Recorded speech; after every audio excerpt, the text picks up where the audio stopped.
nákupy za červenec jsou zase tak, no ne moc brzo, ale prostě dřív, protože já jsem už teď nakupování, doufám, dala utrum, protože já mám už všechno. Mám v oblečení všechno, co jsem chtěla, z kosmetiky, taky nic už dalšího jako extra nepotřebuju, tak jasně, že půjdu a třeba jedno tričko, no to ne, ale třeba doplňk nějaký si třeba koupím, jo, ale nebude to zase tak velký, jak teď všechny nákupy byly, protože už fakt jako dost. Pak akorát teda na podzim a na zimu třeba jedný boty, svetr nějakou bundu a tak to jo, asi, ale jinak prostě už fakt ne. Jenom jsem vám na začátek teda chtěla říct, že o prázdninách teď nemám moc času, že jo, to by měl. Takže videa moc jakože nebudou, ale budu se snažit, jo. Ale fakt jako se na mě nezlobte jinak, protože já se pak po prázdninách vám jako vrátím, to se nebojte. Ale když budu mít čas, tak klidně natočím. A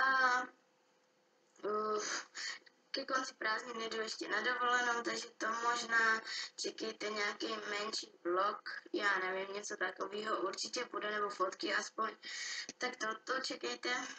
A teď asi jdeme na to, mám kolem 20 věcí, nějak tak. Kosmetika s oblečením 50 na 50, takže tak. První věc mám úplně nuda.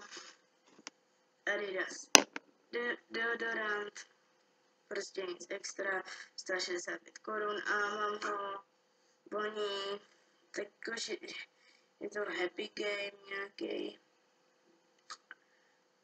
Takže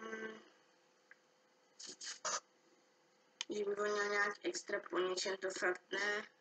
A je to tady z naší místní drogery. Nuda. Další věc je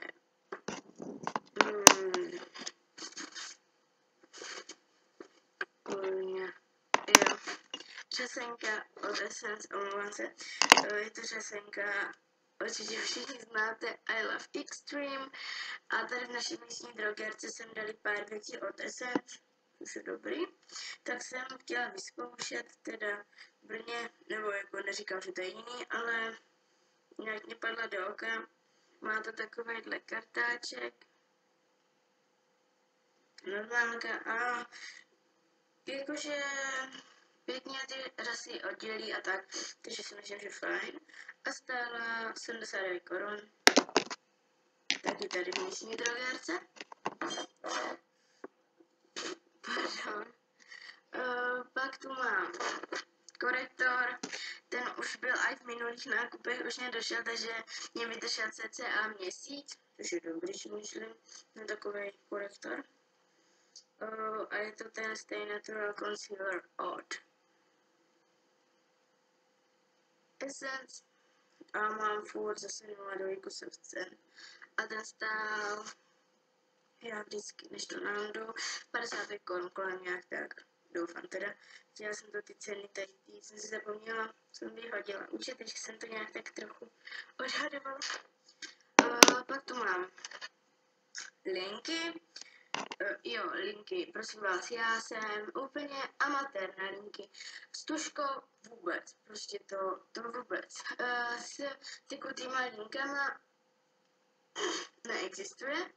A tak jsem chtěla zkusit to pero, vlastně v té tušce.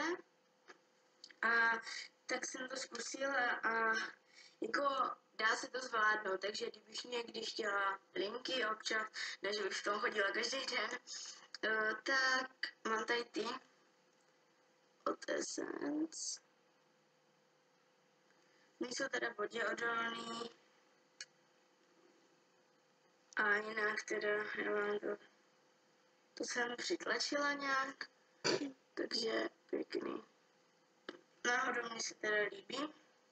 A docela dobře se to s tím dělá. Si myslím, že toto je dobrý pro nějaký ty začátečníky a takhle pro ty mladší holky, protože jako kdo to zvládne, tak jasný, že jo, ale jinak tak. A ty stály, si jsme pořídili nějaký 70 korun. No, a pak tu mám pudr za 80 korun. Takže to je ta krabice, korunky a měla, takže jsem to. A to si myslím, že super. Že to je taková, ale olej. Tady to má takový pruhy a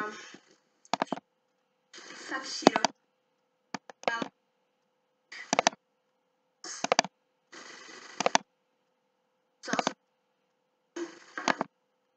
Šedou neon, teční rukávy.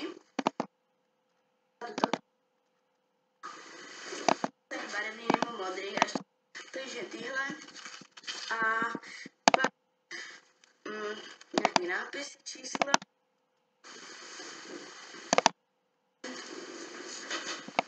Strašně velký slevy a nic nebude. Je to taková tmavý, takže úplně super. Že to je takový lepší. Až skýku z kolekce zase skýku, ještě to tam mají u nás. Měli jsem ještě tu mám, to už teda, to nejskýku, na to jsem pořádně, to asi čemu sledíte, černá je lepší. A takže nic zvláštního. Ale já jsem tam něco spadlo.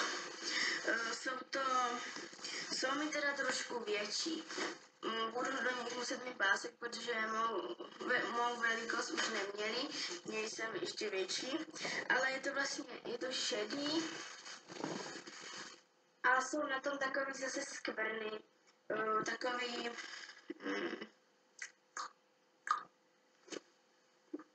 Já dneska nevím mluvit zase. Černo, bílo, šedý. Zase nějak tak. Jsou to normální úzký kalhoty, takový ty roury jakoby. Takže nic zvláštního. Ale já jsem tam si pro ně jela ještě, protože včera jsem na žádný poslední nákupy. Určitě se nějaký objevil ještě, ale už